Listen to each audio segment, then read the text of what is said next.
So the next section of the presentation is about the world's languages. There are many languages in the world. Some estimates put it at about 7,000. It depends on who you ask. Glottolog is a catalogue which estimates 8,500 languages. And this is including dialects. So as Janet mentioned before, the definition or the distinction between a language and a dialect can be problematic for different communities and tends to be a political distinction as much as based on language features. So here we can see that different parts of the world have different densities of language. The Australian Pacific region is one of the densest, and the islands to the north of us, Papua New Guinea, have the highest density of languages on the globe.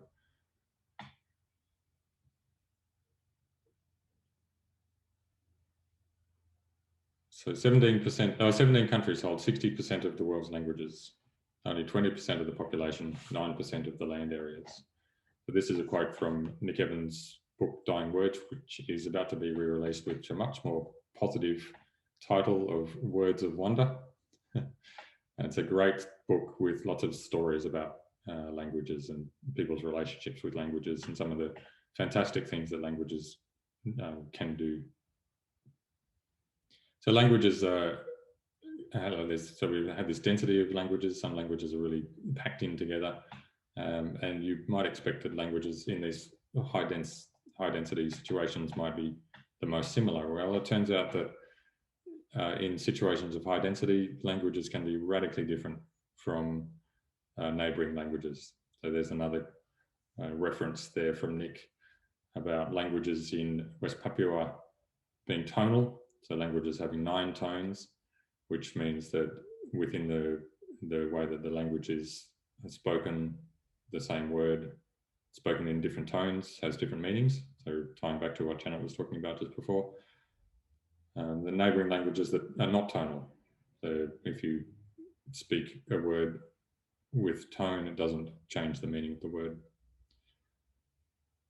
Languages which have the largest sound inventory, so this is the number of distinct phones, are nearby languages that have the smallest.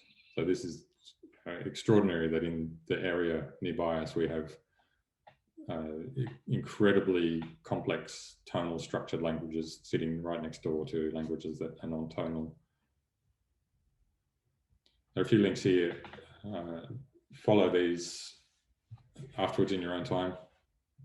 I'll share the slides were emailed around and it was in the Slack channel as well. So feel free to click on some of these links, and in particular this YouTube, it's a 6-minute thing. It's fascinating to try and listen to the sounds and see if you can identify the languages based on the sounds. Excellent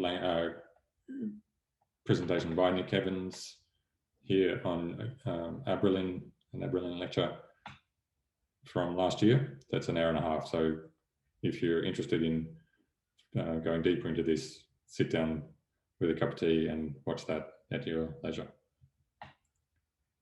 Here's another representation. So visualization of language is critical, and it can tell us, or it can show us really dramatically how different parts of the world have more diversity, language diversity than others. And it's interesting to look at the Australian region here. So the islands to the north, Papua New Guinea, very dense, very diverse language spread there. And then as we come into Australia, the northern tip of Australia has this incredible diversity. And then as we get into the northern band of Australia, it's still quite diverse. And then the rest of Australia is in an area of less diversity, which when we're working with language technologies, we can leverage this. And we'll see through the course that there are particular technologies that we will use that make the most of techniques such as transfer learning to try to get better performance for a system by working with data from similar languages than if we're working on a language from an area of low diversity, then it might give us an opportunity to collect together data from multiple languages to build up a bigger data set for training. This is a map of languages in Australia. So Aboriginal and Torres Strait Islander languages. You can open this one up yourself, gambay.com.au, and click through the languages on here. Have videos, some of them have videos attached to them of people telling the stories for their language, about their language. I'm going to open it up and see if the screen share still works.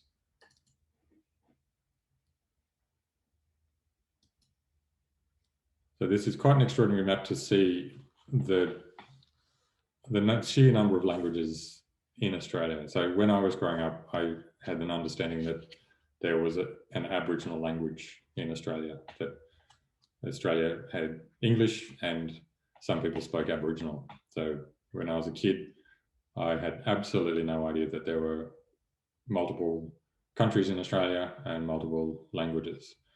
And as I started working in the field, it was quite extraordinary to learn that all of these places around us have different language groups, and that they're as different, they can be as different as Japanese to Spanish.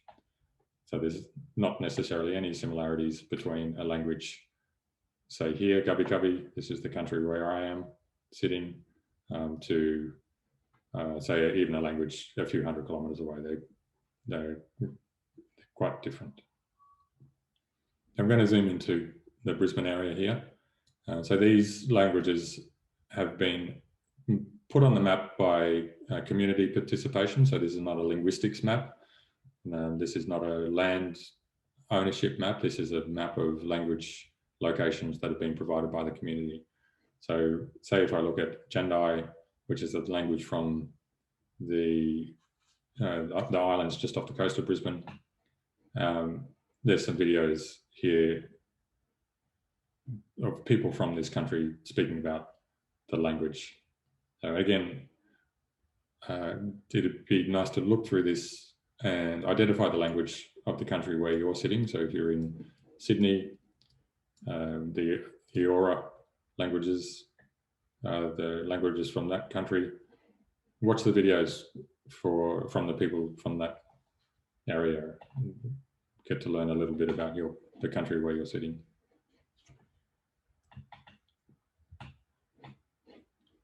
Okay.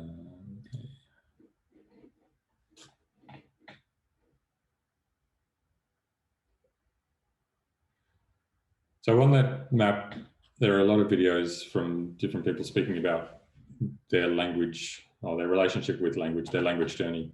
They're not necessarily speaking in language. There's one thing to consider while we're making language technology is that language is not just about the words or the communication. Language is very much about identity. And these videos that I've linked here, some people speaking about how language is important in shaping their identity. So this is very important to keep in mind, because so often as engineers or designers, we get caught up in the technology of the word and we forget about the people and the identities behind this. As we get further into looking at permissions and ethics around language technology, this is critical to bear in mind. This is a lovely quote, again, from Nick Evans, talking about language encoding knowledge and culture. So again, language is much more than a communication mechanism. It's an identity marker. It's knowledge and it's culture. And the relationship between knowledge, culture, language, and identity is represented well in this quote, where Nick talks about a language in Arnhem Land where the same word, bokon, it's a Kunwinku word, represents the fish and the tree. So the fish lives in the waterhole and the tree grows on the banks of the waterhole. So if you know where the tree is, you know where to find its fish.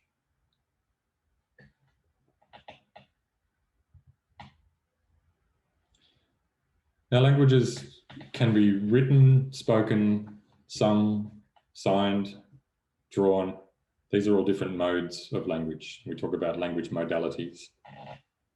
Again, here are some videos to watch in your own time. These are shorter ones, so only some of them are only a minute or two, a few minutes long, just to get a sense for different ways that language can be communicated, and then thinking about the challenges as language technologists of how do we represent, how do we record these modalities, how do we compute different modalities of language. I might just play this, whoops, I'll see if I can open up. This is a 1 minute and 23 second clip. So I'll just play this as an example. I'm not sure if I shared my audio when I shared my screen. Let's do that again. And that seemed to be coming through. Okay. I've got the audio playing now too, so that should be even better.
So a fascinating video. It's a combination of spoken language, sign language. So this little one's that kangaroo, and there's some of this like a negative negating. There's drawing in the sand. So the act of drawing in the sand is a communication modality. And there was gesture, so there was some pointing. And then the language workers have also transcribed and translated the text and applied that in a written form. So that's a really dense bit of material there. That video comes from a website called Ilchum, which is a dictionary of sign languages from Central Australia. If you're interested in sign languages, it's a fascinating resource to look at. You can compare signs from neighbouring languages and you can see how different they are.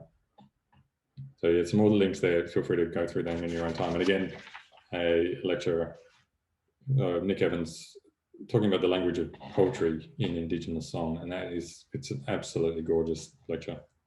But again, it's an hour and a half, so we won't do that one right now.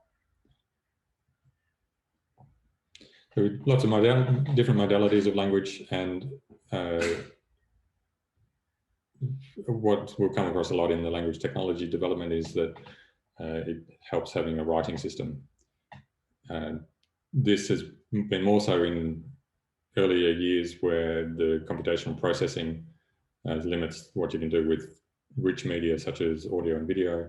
These days that's becoming less of a concern, but still a text form of a language is useful, particularly with language technology, and different languages have used written forms over the years. About half of the world's languages have some sort of writing system. These are not necessarily all alphabetical, but it's extraordinary to learn that most of these are only very recent.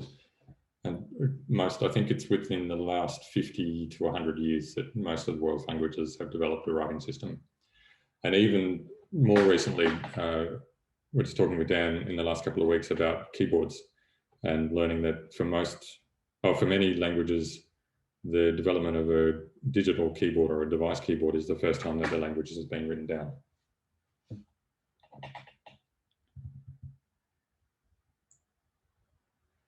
So we'll see this more in some of the transcription techniques. Some language technologies use written forms much more than others. Neural machine translation requires, so we go from a written form of one language to a written form of another language. But again, this is a rapidly changing field, and the next few years we'll start to see more technologies going from a speech mode to another speech mode. And Jess will take us through the process of going from sign to text or sign to other forms in her lecture in coming weeks. Sign and gesture, I should say. So there are many languages, it's all complex. As Janet mentioned, we could say that there are as many varieties of languages as there are humans in the world. And as we work with these languages, we need to keep in mind the ethics and permissions because of the people whose languages these are. So oftentimes language technologists work with open data sets that they've downloaded from the internet. Even in these situations, we need to consider the ethics of how those data sets were recorded and shared. So we'll go into more detail about these in each of the modules. I'll just today mention that there are different types of ethics, and there are different types or different levels of permissions to gain. So within the context of working in a university, we have university ethical clearance that we need to get if we're working with data. We have codes of conduct that relate to working with data and working with people. And these are at an organisational level, so UQ codes of conduct, through to professional bodies, IEEE, IASIS, the Australian Indigenous, the Australian Institute for Aboriginal and Torres Strait Islander Studies. It's the Australian research institution that houses an extraordinary archive of Aboriginal and Torres Strait Islander language recordings. And they have a fabulous reference about working with Aboriginal language data and First Nations peoples and data. So I'll share that in the Slack later. There are also legal requirements, so copyright around working with language recordings. So we'll go into these more detail next week. It's just a gentle introduction to what is a very critical part of working in language technology. So while we might transition fairly quickly to we've got a fair bit to still get through this in the next half an hour or so, but something to think about and maybe put some comments in the chat. I'll see if I can copy that text out here into the chat. Think about how language diversity affects the development of language tech, especially keyboards. Maybe you might not be old enough to remember using devices, mobile devices, in the days when they only had 5 keyboard options. But think about if you have a language that you communicate with on a device. Do you use the English keyboard for it? Do you use other keyboards? What's the process like of changing between keyboards in the middle of a conversation? And again, we can go into this in more detail in the coming modules, but the usability of those technologies is something that I'm particularly interested in. And it's to see that how critical it is from something as sort of simple as a language keyboard through to something more sophisticated, such as a speech recognition system. It's all very critical. So drop some responses to that. Think about the development of tech and the diversity of language, how that might affect it. Put some responses into the chat.